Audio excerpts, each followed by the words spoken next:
Hola amigas y amigos de este programa dedicado a distintos aspectos del cine y también de repente de la televisión que estamos ofreciendo ahora en forma más regular los días domingos. Si ustedes vieron el programa anterior, recordarán que dije en algún momento algo bastante obvio, pero que uno suele olvidar, y es que Hollywood, también Bollywood, que es el mundo del cine en la India, donde producen cantidades surrealistas de películas, que es un negocio, que el cine se hace para ganar plata, es un comercio, y que no hay que por lo tanto confundir un estudio de cine o imaginar o suponer vagamente, inconscientemente, que es algo así como el taller de Miguel Ángel. Miguel Ángel y todos los artistas también, por supuesto, se relacionan con el dinero, tienen que comer, tienen que vivir. Miguel Ángel tenía que pagar a sus ayudantes, a un montón de gente que trabajaba con él, tenía que alimentarlos, alimentarse él, tenía que comprar sus pinturas, sus cosas. Y por otro lado también tenía que llevar a cabo encargos específicos de sus clientes. Por ejemplo, el Papa le pedía la Capilla Sixtina, por ejemplo, o le pedía la escultura, el diseño de una tumba. No era tema libre, no se le daba dinero por hacer lo que se le ocurriera. Y tenía que tomar en cuenta hasta cierto punto, y aquí viene claro el tema de los grados. Hollywood, Bollywood y cualquier tipo de estudio o empresa que se dedica a hacer películas tienen un grado más alto en vista del tema negocio por montones de razones, una de las cuales es la dimensión mucho mayor de este emprendimiento, esta inversión que es hacer una película. En cuanto al tema, bueno, la diferencia entre el taller de Miguel Ángel, para ponerlo en blanco y negro, y Hollywood, es que el público de Miguel Ángel era una persona, el cliente y nadie más. Y ese cliente solía ser un miembro de las clases altas de Italia, podía ser el Papa, podía ser un arzobispo, podía ser un rico comerciante, gente educada, o sea, toda ella gente muy educada, que tenían por lo tanto ciertos pisos culturales más altos que el común. Y además que era posible aquilatarlo. Cuando el artista recibía un encargo del Papa, cuando Miguel Ángel recibió un encargo de Julio II, él podía conocer quién era, cómo era Julio II. Hollywood no puede saber cómo son sus públicos porque son masas anónimas y por lo tanto apuesta al mínimo común denominador para asegurarse. Jamás Hollywood va a hacer una película pensando en el nivel cultural e intelectual del 1% superior del público o del 10%. Eso no sería buen negocio. Teniendo esto en mente, es que se inscribe el tema que quiero tratar hoy, que es el de los spaghetti western, las películas como Los Masiste, que muchos de ustedes no se deben ni acordar, incluso los viejos, y en general el fenómeno de las secuelas. Partamos con los spaghetti, que yo sé que lo puedo haber tocado en el programa que hice sobre las películas de vaquero, pero aquí voy a entrar un poco más. Esta es una versión del cine de cowboys que parte más o menos a principios, digamos no a principios, a mitad de los 60. Películas hechas por productores italianos, con técnicos italianos, con actores europeos generalmente, filmados en España.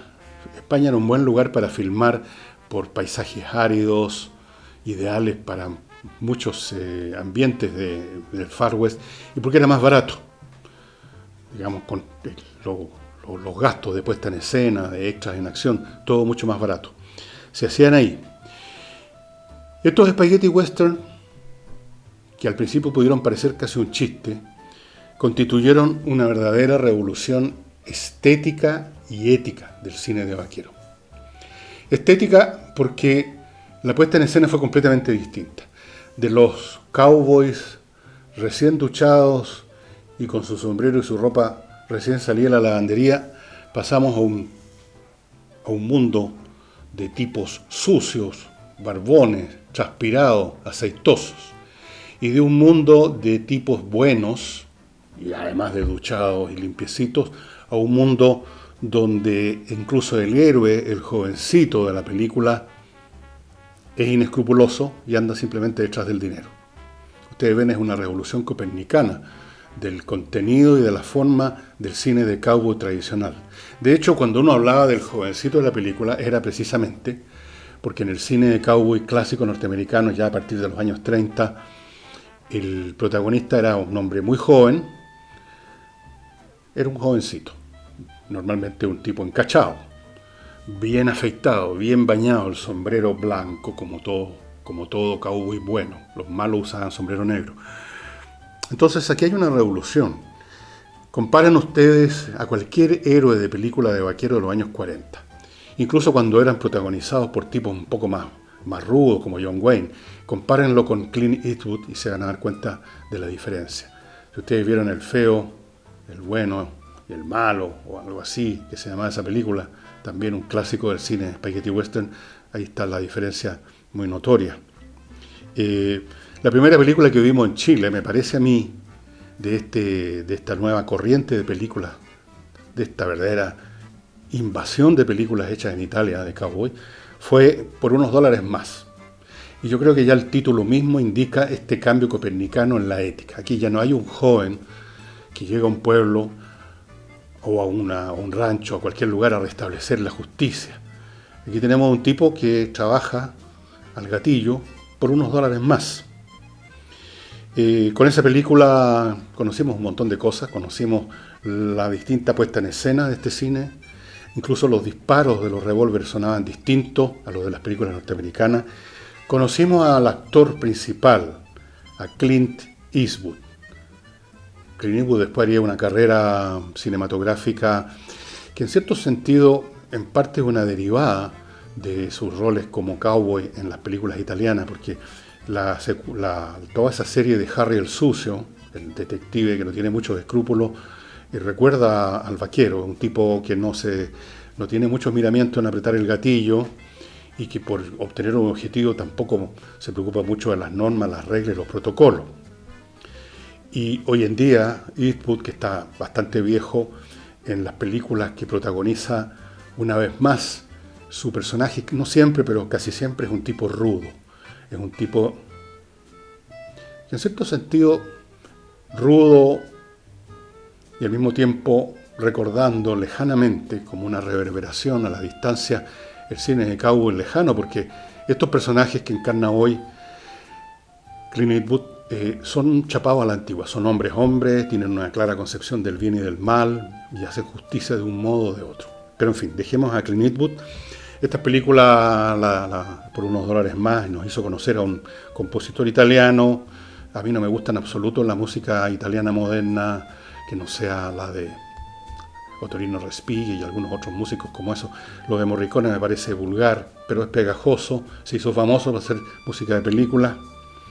En fin, por ese motivo, por el tipo de personaje, por el tipo puesta en escena, por unos dólares más hizo sensación. Se convirtió en un clásico de los spaghetti western, y a partir de ahí vimos un cine de vaqueros hecho en Italia, Made in Italy o Made in Spain, por productores italianos, etc. Sergio Leone, el productor de estas películas, de muchas de estas películas, y director también de muchas de estas películas, donde ya no habían más jovencitos, sino que habían mercenarios, donde ya no habían más niñas lindas, sino que habían putas de bar, donde ya no habían más santos, sino predicadores que después del servicio religioso se ponían en un carretón a vender loción para la calvicie. Un mundo inescrupuloso, con una ética muy ambigua, si es que la había, dedicado a la caza del dólar, con un sheriff vendido, por supuesto, corrupto totalmente. Ese es el universo de los spaghetti western, que empezaron a ser producidos en cantidades increíbles. Ustedes no lo van a creer, pero se hicieron aproximadamente 500 spaghetti western en el periodo en que duró esa beta, porque estas betas tienen fecha de vencimiento, como se dice hoy en día. 500. En algún momento, en los rotativos de Santiago, de Valparaíso, Concepción, de todas las ciudades de Chile, la función consistía en 2 o 3 spaghetti western, nada más. Y todo era muy parecido. Y todos, como ocurre con estos productos a medida que se busca compensar el acostumbramiento, aumentando el estímulo, más balazos, más muertos, más sinvergüenzas, más putas de bar. Poco a poco estas películas, que ya eran una caricatura, pero por lo mismo, por ser caricaturas más realistas que el cine norteamericano de cowboys, porque, dicho sea de paso, en el oeste nunca existieron estos personajes tan bañaditos, tan limpiecitos y todos portando un colto. Si ustedes ven fotos reales, auténticas del Far West, de la gente común y corriente, de los cowboys, de los empleados, de las clases bajas, digamos, los tipos no andaban con jeans, unas camisas de marca, un sombrero Stetson y un colt al cinto, sino que no tenían armas, que eran caras, se vestían con ropa de calle de mala calidad, sucia, andaban probablemente sin muchos baños. Era un espectáculo de la pobreza de Estados Unidos, de Europa y del mundo, y la sociedad en el siglo XIX simplemente. Así que estas caricaturas, Spaghetti Western, por ser caricatura, eran más cercanas, podríamos decir, a la realidad.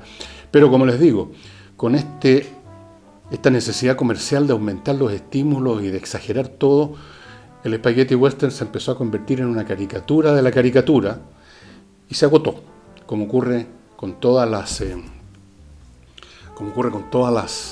series, con todas las betas cinematográficas. Otra beta que se explotó en esos años, se explotaron varias, pero es una que no pegó mucho ni en ese tiempo ni nunca, y de la cual ahora se acordarán 2 o 3 tipos como yo de buena memoria, y es Maciste. Maciste era un grupo de películas, un subgrupo dentro del grupo general de películas hechas en Italia, ambientadas en el mundo de la antigüedad. Podía ser en Roma, en Grecia, en algún lado.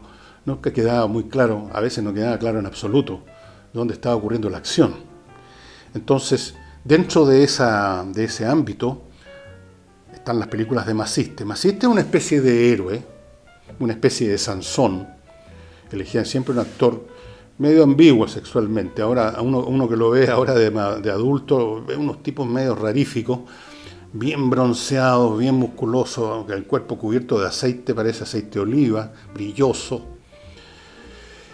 que cumplían hazañas, así como el Hércules de la mitología griega. Estos Macistes o estos Sansones acometían hazañas.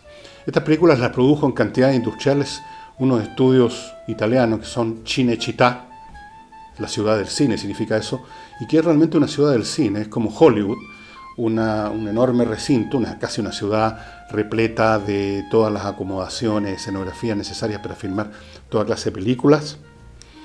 Y este cine ambientado en la antigüedad, una antigüedad indefinida, abundaba en bailarinas orientales. Siempre tenía que haber una comilona con unas tipas contoneándose para ponerle el aspecto erótico a la película, de modo que los papás también fueran al cine con sus hijos para darse un pequeño gustito, algo que sea. Las niñas contoneándose, mucho palacio de notorio cartón, mucha lanza de lata, muchos monstruos de plasticina, y en medio de todo esto Maciste cumpliendo sus hazañas. Y se hicieron muchísimas. Maciste contra los tracios, Maciste contra los dinosaurios, Maciste contra las legiones. Creo que hasta hubo un Maciste contra los cocodrilos, pero no estoy seguro. Maciste contra alguien, Maciste versus algo o alguien. Pero no pegó mucho. Parece que, no me acuerdo bien quién era el actor, tipo absolutamente desconocido entonces y más desconocido aún ahora, no pegó. Cosa que pasaba con el cine norteamericano también. Habían algunas figuras masculinas que eran absolutamente consagradas, los John Wayne, Burt Lancaster. Pero junto a ellos habían otros tipos que también, siendo buen mocito y de buena presencia, eran bastante más anodinos y no pegaban mucho, como por ejemplo Troy Donahue. ¿Quién se acuerda de Troy Donahue? Ni su madre, si es que vive, se acuerda de él. Y había un montón. Entonces, probablemente el actor, que ya era un poco conocido por ser italiano. Dentro de Italia era relativamente desconocido, probablemente un tipo que lo habían contratado en un gimnasio, por la musculatura. Entonces, Maciste contra los cocodrilos, Maciste contra esto y Maciste contra los demás allá. Y todo esto, el spaghetti western, Maciste, las películas de la antigüedad, a su vez se inscribe dentro de un fenómeno más general y vigente hasta el día de hoy, que es el hecho de que precisamente porque Hollywood es comercio, cuando alguien ahí en Hollywood le achunta con un género, con un nuevo héroe, con una nueva puesta en escena, con una nueva saga, digámoslo así, se empiezan a producir en serie películas que son la continuación, lo que en televisión se llaman las secuelas. Y después inventaron incluso las precuelas, o sea, ¿qué pasó antes de la primera película de, qué sé yo, de Alien, por ejemplo? ¿Cuántos Aliens se han hecho? ¿Cuántos James Bond se han hecho, estimado amigo? ¿Han contado ustedes los James Bond? Yo no me molesté, porque me pareció inútil entrar a la internet para ver cuántos James Bond se han hecho, porque todo usted también ya sabe que son muchos, yo creo que son unos 20, más o menos hasta ahora, con distintos actores. Es decir, en un momento dado, una secuela, una secuencia que es exitosa, que sigue siéndolo después de la segunda, la tercera, la cuarta, se convierte en una franquicia, o sea, en una marca. Y ha ocurrido con alguien, porque yo he visto una o dos, y quizás hay más que no han llegado a los circuitos de los sitios de internet y mucho menos al cine, en que aparecen aliens que notoriamente son hechos por otros estudios que el que originó esta cuestión. Es decir, una franquicia. Es como que usted pone un negocio que se llame McDonald's. Entonces usted paga por poner la marca McDonald's y seguramente también tiene que sujetarse a ciertos protocolos acerca de cómo preparar lo que ofrece McDonald's. Pero usted compra la franquicia, no hay una prolongación directa de la empresa McDonald's acá, sino que usted compra la franquicia, o la arrienda más bien, bastante cara supongo. Así que tenemos secuela. Fíjense que esto ocurre también con la televisión, con las series de televisión, con eso que antiguamente se llamaban las novelas. Las señoras decían, vamos a ver la novela de la tarde. Normalmente eran unas cosas mexicanas absolutamente indigeribles, pero la gente no había otra cosa. Vean lo que ha pasado con Breaking Bad. Breaking Bad fue una serie súper exitosa, creo que llegó a las 5 temporadas, si no 6, y puso en el primer plano del estrellato al actor principal, muy buen actor por lo demás. Y como eso no se puede prolongar indefinidamente porque la gente se aburre, porque ya no hay nuevas ideas, y se ideó hacer una secuela basada en uno de los personajes de Breaking Bad, que era este abogado riflero, ¿no es cierto? Este personaje un poco entre riflero, ridículo, fresco, raja. Y se creó una nueva serie que se apoya en Breaking Bad, que es Better Call Saul, que es el abogado, al cual vimos en algunos capítulos en Breaking Bad, pero ahora se aparece como el protagonista principal, y esa serie va a estrenar pronto la 6ª temporada. Pero hay más. Como se va a terminar ahí sin duda alguna el cuento con Saul Goodman, están pensando ahora en continuar, aprovechar el vuelito, con la niña de la serie Better Call Saul y de la serie Breaking Bad, que es la niña esta que hace de la abogada Kim Wexler, que es una mujer así dura, recia, pero al mismo tiempo tiene un corazón de oro, una mujer interesante. La actriz se llama Rhea Seehorn, que tampoco era muy conocida antes, había trabajado en películas, así en papeles más o menos secundarios, habría aparecido en alguna serie, pero yo diría que llegó al estrellato con Better Call Saul, y se está pensando en una serie para informarnos a todos, al público del planeta, bueno, y ahora, ¿qué pasó con Kim? ¿Qué es de la vida de Kim? Y si después de 4, 5, 6 temporadas ya cansa la Kim, se inventará seguir con algún otro personaje que emerja y se haga interesante en la secuela de Kim. ¿Y quién no nos dice que no haya una serie basada en este personaje muy interesante, este pelado, este viejo pelado, que de repente colabora con Saul en algunas trapacerías, pero que en realidad actúa más bien como empleado o profesional a honorario de una banda de narcotraficantes. ¿Y quién no nos dice que el personaje de la banda de narcotraficantes no da origen a una precuela? Y así sucesivamente la cosa se empieza a continuar como una dinastía. Porque es un negocio. Porque el cine, la televisión, es un negocio. Está hecho para cautivar el interés de millones de personas, entre las cuales me incluyo, por supuesto.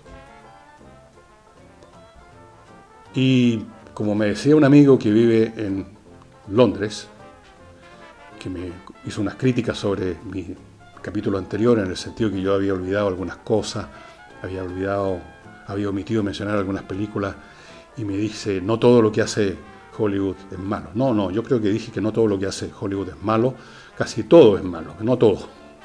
Y lo mismo se cabe para esta serie de televisión. Si ustedes empiezan a ver series, así por un ejercicio de investigativo, no por gusto, por los 5 o 10 primeros minutos, la mayoría son una lata, la mayoría son un refrito, la mayoría uno no tiene paciencia para verla, la mayoría uno no las ve.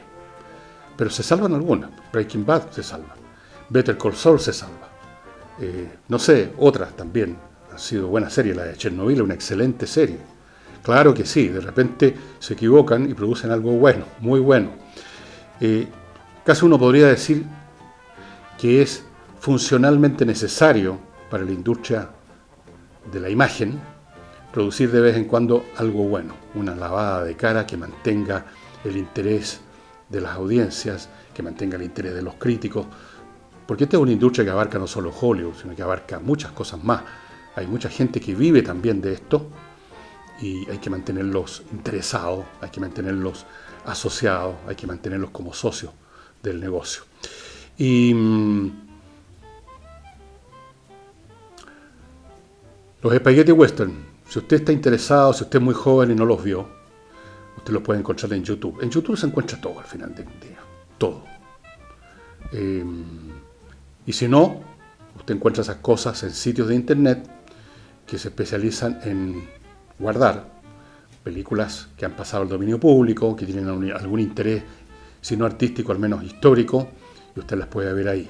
La única condición, lamentablemente, en general, es poder ver una película en inglés. Porque hablamos de las películas europeas. Si usted no sabe alemán, francés o italiano, está jodido. No están subtituladas esas películas en estas cinetecas de la internet. Pero de todas maneras en YouTube usted va a encontrar muchísimo material. Y vean, si no la han visto, por unos $1 más para que cachen más o menos cómo es el género. Y si encuentran a Maciste contra los cocodrilos, me avisan. Y eso sería todo por hoy. Espero haberlos divertido un poco y será hasta el próximo domingo. Muchas gracias.